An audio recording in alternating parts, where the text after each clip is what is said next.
Hello everyone and welcome to ehviroenthusiast. Here's what's coming up. With the green light given from Mayor of London Sadiq Khan on the DLR's extension to Thamesmead, I dive into the details on how this new extension is going to benefit people in the east and south of London, and also how they're going to build a new station, Beckton Riverside. We also hear from the mayor himself on this plan for the extension and also how he sees it planning out itself.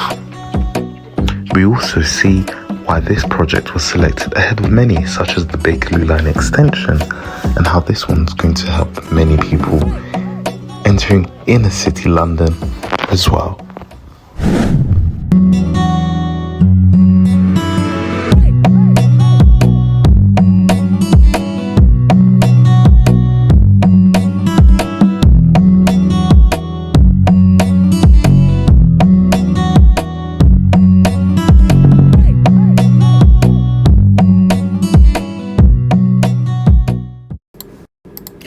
Welcome to the program, everyone. I'm ehviroenthusiast in London, where tonight we start off with the news which has been announced from the Mayor of London, Sadiq Khan, on the DLR's extension to Thamesmead. Now, this comes after a long wait, years of exhaustive planning and political manoeuvring. He's finally come to the conclusion that the DLR's long-awaited extension to Thamesmead is no longer a concept but a defined project moving into its final delivery phase.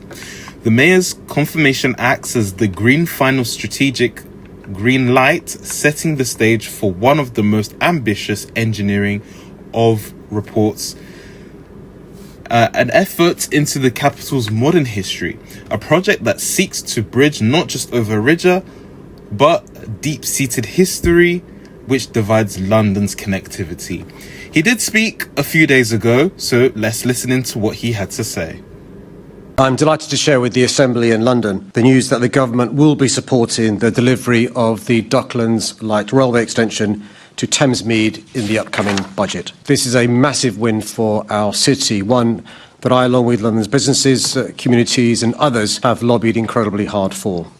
The DLR line extension, which will include a new station at Beckton, is critical, not just to stimulating job creation and growth in our capital, but across the country. It will make travel in London faster and easier, act as a catalyst for regeneration in a historically underserved part of our capital, and crucially help to unlock the delivery of tens of thousands of new homes. The DLR line extension isn't just a major infrastructure project, it's an investment in our future and a statement of our ambition. There you had the Mayor of London speaking there. Now, this is undertaking of an immense scale, carrying an estimated price tag of £1.7 billion. This figure, while substantial, reflects the complexity of pushing a new high-capacity railway line into an area of difficulty and typography and requiring a major crossroad of the tidal River Thames. Crucially, the final cost has escalated from earlier, a more conservative estimate, underscoring the political will to fund the necessary intricate engineering works. The funding strategy is a collaborative effort which relies heavily on the Treasury backing, the proposal thereby allowing Transport for London and the Greater London Authority to secure large-scale loans. This commitment is viewed both by the City Hall and government as potent economic stimulants designed to crowd in substantial private sector investment, potentially totaling a nearing of £18 billion worth of commercial and residential development over the next 3 decades in the Thames Gateway area. The specific engineering required for the route is a triumph of technical design. The new DLR track will commence its journey by branching off from the existing Beckton line, continuing eastwards from the current Galleons Reach area, and from there the line will elevate onto a newly constructed long viaduct structure to traverse the Beckton Riverside district before making its descent. The critical component is the tunnel. required to pass directly underneath the River Thames. A solution deliberately chosen over a bridge is to protect the operational viability of large shipping vessels that utilize the waterway. This sub-river passage will finally connect the line to the South Bank and emerge into the heart of the Thamesmead community, which has been awaiting a direct rail link for over half a century. Now, the engineering routes and the details of the timeline duration is representing a strategic piece of transport planning offering far more than just an expanded track length. The careful planning process, which saw the DLR chosen over potential alternatives such as an extension of the London Overground due to the DLR's inherent ability to run a higher frequency, higher capacity service with plans for between 8 and 10 trains per hour, and its proven track record for seamless integration into the high density environment of the Docklands and East London.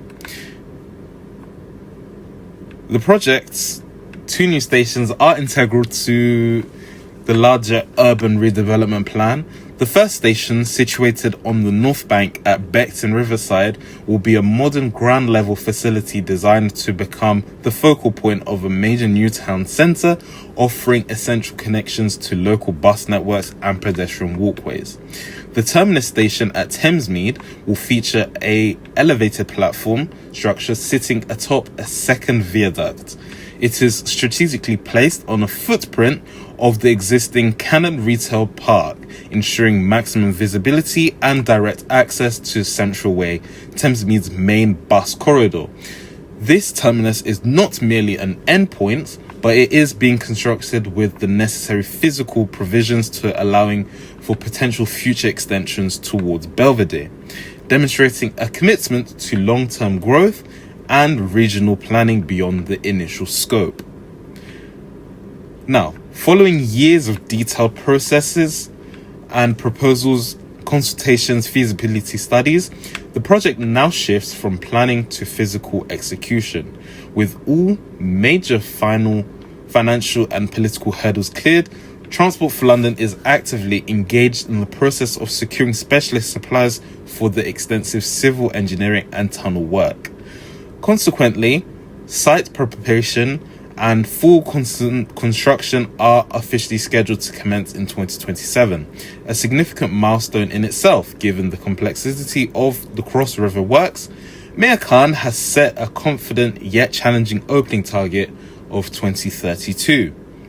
It's ensuring that this crucial infrastructure is operational and delivering benefits to the local populace early in the next decade. Now, coming up after a short break, we're going to assess the historical isolation, unlocking regeneration in Thamesmead, and how this is also going to benefit the people who live on the east side of the river. That's what we'll have after this short break.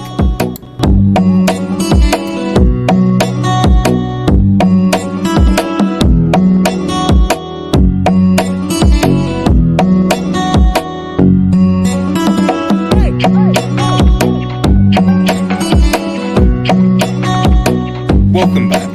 Now we're going to assess the regeneration and the historical isolation, which is unlocking better access for the local people in the areas. The sheer impact of investment on the residents of Thamesmead cannot be overstated.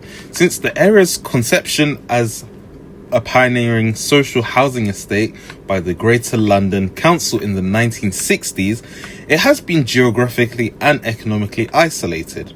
By the lack of direct rail infrastructure, the mighty River Thames, instead of being an asset, has acted as a permanent, expensive physical barrier. Residents have historically been forced into long, circuitous daily journeys, often require multiple buses and slow connections changes just to access the capital's main transport arteries like the Elizabeth line at Abbey Wood. Details with specific benefits are removing this fundamental barrier by providing a rapid high-frequency rail link the project will immediately and fundamentally reduce travel times. Commuters can also see their journeys from Thamesmead to Canary Wharf, the thriving centre of London's financial service industry, sliced to a swift 20 to 25 minutes. The commute to the massive commercial and retail industries at Stratford will be nearly halved to under half an hour, and the travel into the heart of the City of London is now estimated to be a manageable 35 minutes. This accessibility boost is projected to improve the lives of around 500,000 Londoners, with quicker commutes while simultaneously encouraging a major modal shift away from car usage, directly contributing to air quality improvements and net zero targets in East London as well. Now, the regeneration is a catalyst project on monumental scales. The DLR is recognised as the absolute cornerstone of an £8 billion city-defining regeneration strategy.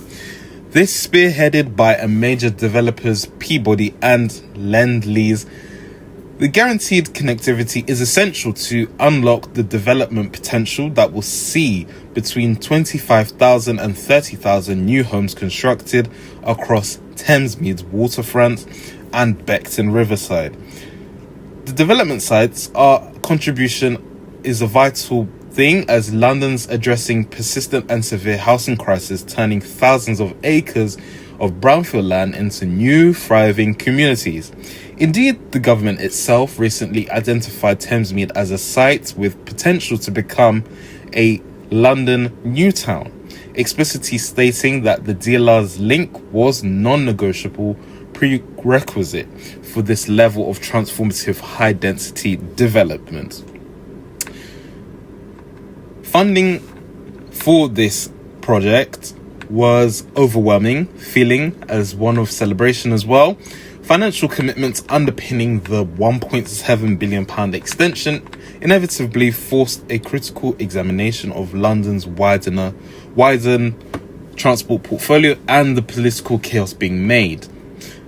The decision to focus on majority of the strategic capital expenditure on the DLR project has created significant knock-on effects for other transport schemes, and is widely reported that the key ambitions, most notably the long-promised Bakerloo line extension into South East London and the proposed West London orbital rail link, now face further uncertainty and lengthy delays. This strategic prioritization while securing the Thamesmead line highlights the complex and often painful trade-offs required when balancing the city's vast transport needs against limited available public funding. Nevertheless, after a generation of discussion and debate, the DLR extension to Thamesmead is now a defined, confirmed reality, and the next 7 years will see intense construction and tunnelling to deliver a package of public transport improvements that include the core rail line alongside a proposed dedicated high-frequency bus transit scheme from Woolwich to Abbey Wood via Thamesmead. The DLR does still remain the transformative core and the decisive piece of infrastructure that will finally turn this isolated section of the Thames Gateway into a vibrant, well-connected London community by the early 2030s. With the funding secured, the plans ratified and supply search underway, the process to bring rail to Thamesmead has entered its final irreversible phase. We'll continue to track this historic development, and that's all we have for now. Thank you for watching, and goodbye from London.